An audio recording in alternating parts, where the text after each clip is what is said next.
जय श्री कृष्ण। ओम नमः शिवाय। राधे राधे मित्रों, शिव पुराण की कथा श्रृंखला में आपका स्वागत है। सूत जी कहते हैं, सौनक, जो श्रवण, कीर्तन और मनन इन तीनों साधनों के अनुष्ठान में समर्थ न हो, वह भगवान शंकर के लिंग एवं मूर्ति की स्थापना करके नित्य उनकी पूजा करे तो संसार सागर से पार हो सकता है। वंचना अथवा छल न करते हुए अपनी शक्ति के अनुसार धन राशि ले जाए और उसे शिवलिंग अथवा शिव मूर्ति की सेवा के लिए अर्पित कर दे। साथ ही निरंतर उस लिंग एवं मूर्ति की पूजा भी करे। उसके लिए भक्ति भाव से मंडप, गोपुर, तीर्थ, मठ एवं क्षेत्र की स्थापना करे तथा उत्सव रचाए। वस्त्र, गंध, पुष्प, धूप, दीप तथा पुआ और शाक आदि व्यंजनों से युक्त भांति भांति के भक्ष्य भोज अन्न नैवेद्य के रूप में समर्पित करे। छत्र, ध्वजा, व्यंजन, चामर तथा अन्य अंगों सहित राजोपचार की भांति सब सामान भगवान शिव के लिए एवं मूर्ति को चढ़ाए। प्रदक्षिणा, नमस्कार तथा यथाशक्ति जप करे। आवाहन से लेकर विसर्जन तक सारा कार्य प्रतिदिन भक्ति भाव से संपन्न करे। इस प्रकार शिवलिंग अथवा शिव मूर्ति में भगवान शंकर की पूजा करने वाला पुरुष श्रवण आदि साधनों का अनुष्ठान न करे तो भी भगवान शिव की प्रसन्नता से सिद्धि प्राप्त कर लेता है। पहले के बहुत से महात्मा पुरुष लिंग तथा शिव मूर्ति की पूजा करने मात्र से भव बंधन से मुक्त हो चुके हैं। ऋषियों ने पूछा, मूर्ति में ही सर्वत्र देवताओं की पूजा होती है, लिंग में नहीं, परंतु भगवान शिव की पूजा सब जगह मूर्ति में और लिंग में भी क्यों की जाती है? सूत जी ने कहा, मुनीश्वरों, तुम्हारा यह प्रश्न तो बड़ा ही पवित्र और अत्यंत अद्भुत है। इस विषय में महादेव जी ही वक्ता हो सकते हैं। दूसरा कोई पुरुष कभी और कहीं भी इसका प्रतिपादन नहीं कर सकता। इस प्रश्न के समाधान के लिए भगवान शिव ने जो कुछ कहा है और उसे मैं गुरु जी के मुख से जिस प्रकार सुना है उसी तरह वर्णन करूंगा। एकमात्र भगवान शिव ही ब्रह्म रूप होने के कारण निष्कल अर्थात निराकार कहे गए हैं। रूपवान होने के कारण उन्हें सकल भी कहा गया है, इसीलिए वे सकल और निष्कल दोनों हैं। शिव के निष्कल निराकार होने के कारण ही उनकी पूजा का आधारभूत लिंग भी निराकार ही प्राप्त हुआ है, अर्थात शिवलिंग शिव के निराकार स्वरूप का प्रतीक है। इस तरह शिव के शकल या साकार होने के कारण उनकी पूजा का आधारभूत विग्रह साकार प्राप्त होता, अर्थात शिव का साकार विग्रह उनके साकार स्वरूप का प्रतीक है। सकल और अकल समस्त अंग आकार सहित साकार और अंग आकार से सर्वथा रहित निराकार रूप होने से ही वे ब्रह्म शब्द से कहे जाने वाले परमात्मा हैं। यही कारण है कि सब लोग लिंग निराकार और मूर्ति साकार दोनों में ही भगवान शिव की पूजा करते हैं। शिव से भिन्न जो दूसरे देवता हैं वे साक्षात ब्रह्म नहीं है, इसीलिए कहीं भी उनके लिए निराकार लिंग नहीं उपलब्ध होता। पूर्व काल में बुद्धिमान ब्रह्मपुत्र सनत कुमार मुनि ने मदराचल पर नंदिकेश्वर से इस प्रकार का प्रश्न किया था। सनत कुमार बोले, भगवान शिव से भिन्न जो देवता हैं उन सब की पूजा के लिए सर्वत्र प्रायः वीर अर्थात मूर्ति मात्र ही अधिक संख्या में देखा और सुना जाता है। केवल भगवान शिव की ही पूजा में लिंग और वीर दोनों का उपयोग देखने में आता है। अतः कल्याण में नंदिकेश्वर इस विषय में जो तत्व की बात हो उसे मुझे इस प्रकार बताइए जिससे अच्छी तरह समझ में आ जाए। नंदीकेश्वर ने कहा, निष्पाप ब्रह्म कुमार, आपके इस प्रश्न का हम जैसे लोगों के द्वारा कोई उत्तर नहीं दिया जा सकता, क्योंकि यह गोपनीय विषय है और लिंग साक्षात ब्रह्म का प्रतीक है। तथापि आप शिव भक्त हैं, इसीलिए इस विषय में भगवान शिव ने जो कुछ बताया है उसे ही आपके समक्ष कहता हूँ। भगवान शिव ब्रह्म स्वरूप और निष्कल अर्थात निराकार है, इसीलिए उन्हीं की पूजा में निष्कल लिंग का उपयोग होता है। संपूर्ण वेदों का यही मत है। सनत कुमार बोले, महाभाग योगेंद्र, आपने भगवान शिव तथा दूसरे देवताओं के पूजन में लिंग और वेद के प्रचार का जो रहस्य विभाग पूर्वक बताया है वह यथार्थ है। इसीलिए लिंग और वेद की आदि उत्पत्ति का जो उत्तम वृतांत है उसी को मैं इस समय सुनना चाहता हूँ। लिंग के प्राकट्य का रहस्य सूचित करने वाला प्रसंग मुझे सुनाइए।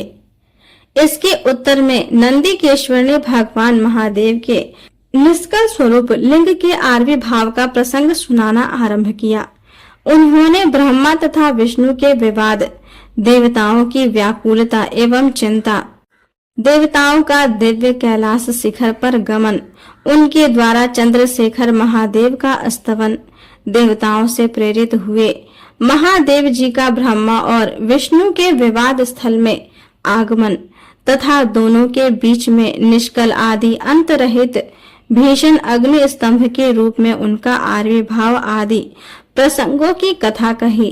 तदंतर श्री ब्रह्मा और विष्णु दोनों के द्वारा उस ज्योतिर्मय स्तंभ की ऊंचाई और गहराई का था लेने की चेष्टा एवं केतकी पुष्प के शाप वरदान आदि के प्रसंग भी सुनाए।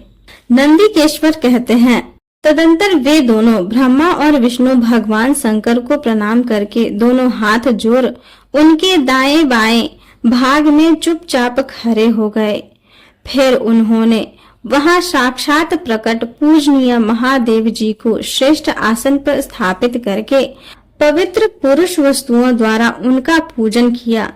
दीर्घ काल तक अविकृत भाव से सुस्थिर रहने वाली वस्तुओं को पुरुष वस्तु कहते हैं और अल्प काल तक ही टिकने वाली क्षण भंगुर वस्तुएं प्राकृत वस्तुएं कहलाती हैं।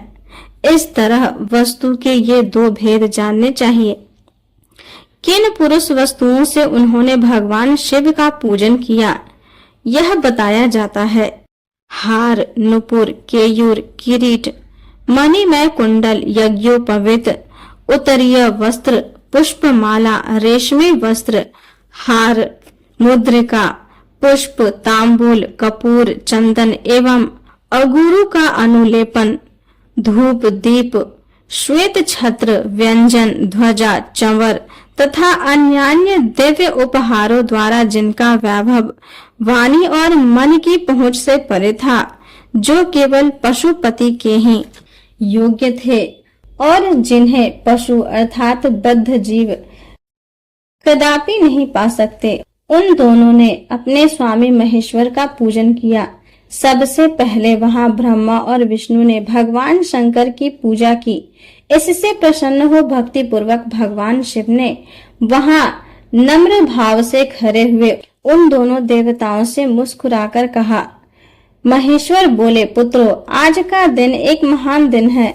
इससे तुम्हारे द्वारा जो आज मेरी पूजा हुई है, इससे मैं तुम लोगों पर बहुत प्रसन्न हूँ। इसी कारण यह दिन परम पवित्र और महान से महान होगा।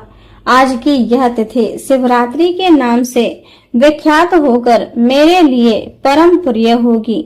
इसके समय में जो मेरे लिंग की पूजा करेगा वह पुरुष जगत की सृष्टि और पालन आदि कार्य भी कर सकता है। जो शिवरात्रि को दिन रात निराहार एवं जितेंद्रिय रहकर अपनी शक्ति के अनुसार निश्चल भाव से मेरी यथोचित पूजा करेगा, उसको मिलने वाले फल का वर्णन सुनो। 1 वर्ष तक निरंतर मेरी पूजा करने पर जो फल मिलता है वह सारा फल केवल शिवरात्रि को मेरा पूजन करने से मनुष्य तत्काल प्राप्त कर लेता है। जैसे पूर्ण चंद्रमा का उदय समुद्र की वृद्धि का अवसर है, उसी प्रकार यह शिवरात्रि तिथि मेरे धर्म की वृद्धि का समय है। इस तिथि में मेरी स्थापना आदि का मंगलमय उत्सव होना चाहिए। पहले मैं जब ज्योतिर्मय स्तंभ रूप में प्रकट हुआ था, तब समय मार्गशीर्ष मास में आद्रा नक्षत्र से युक्त पूर्णमासी या प्रतिपदा है। जो पुरुष मार्गशीर्ष मास में आद्रा नक्षत्र होने पर पार्वती सहित मेरा दर्शन करता है अथवा मेरी मूर्ति या लिंग की ही झांकी करता है, वह मेरे लिए कार्तिकेय से भी अधिक प्रिय है। उस शुभ दिन को मेरे दर्शन मात्र से पूरा फल मिलता है। यदि दर्शन के साथ साथ मेरा पूजन भी किया जाए तो इतना अधिक फल प्राप्त होता है कि उसका वाणी द्वारा वर्णन नहीं हो सकता। वहां पर मैं लिंग रूप से प्रकट होकर बहुत बड़ा हो गया था, अतः उस लिंग के कारण यह भूतल लिंग स्थान के नाम से प्रसिद्ध हुआ। जगत के लोग इसका दर्शन और पूजन कर सकें, इसके लिए यह अनादि और अनंत ज्योति स्तंभ अथवा ज्योतिर्मय लिंग अत्यंत छोटा हो जाएगा। यह लिंग सब प्रकार के भोग सुलभ कराने वाला तथा भोग और मोक्ष का एकमात्र साधन है। इसका दर्शन, स्पर्श और ध्यान किया जाए तो यह प्राणियों को जन्म और मृत्यु के कष्ट से छुड़ाने वाला है। अग्नि के पहाड़ जैसा जो यह शिवलिंग यहाँ प्रकट हुआ है, इसके कारण यह स्थान अरुणाचल नाम से प्रसिद्ध होगा। यहाँ अनेक प्रकार के बड़े बड़े तीर्थ प्रकट होंगे। इस स्थान में निवास करने या मरने से जीवों का मोक्ष तक हो जाएगा। मेरे दो रूप हैं, सकल और निष्कल। दूसरे किसी के ऐसे रूप नहीं हैं। पहले मैं स्तंभ के रूप में प्रकट हुआ, फिर अपने साक्षात रूप से ब्रह्म भाव मेरा निष्कल रूप है और महेश्वर भाव सकल रूप। ये दोनों मेरे ही सिद्ध रूप हैं। मैं ही पर ब्रह्म परमात्मा हूँ।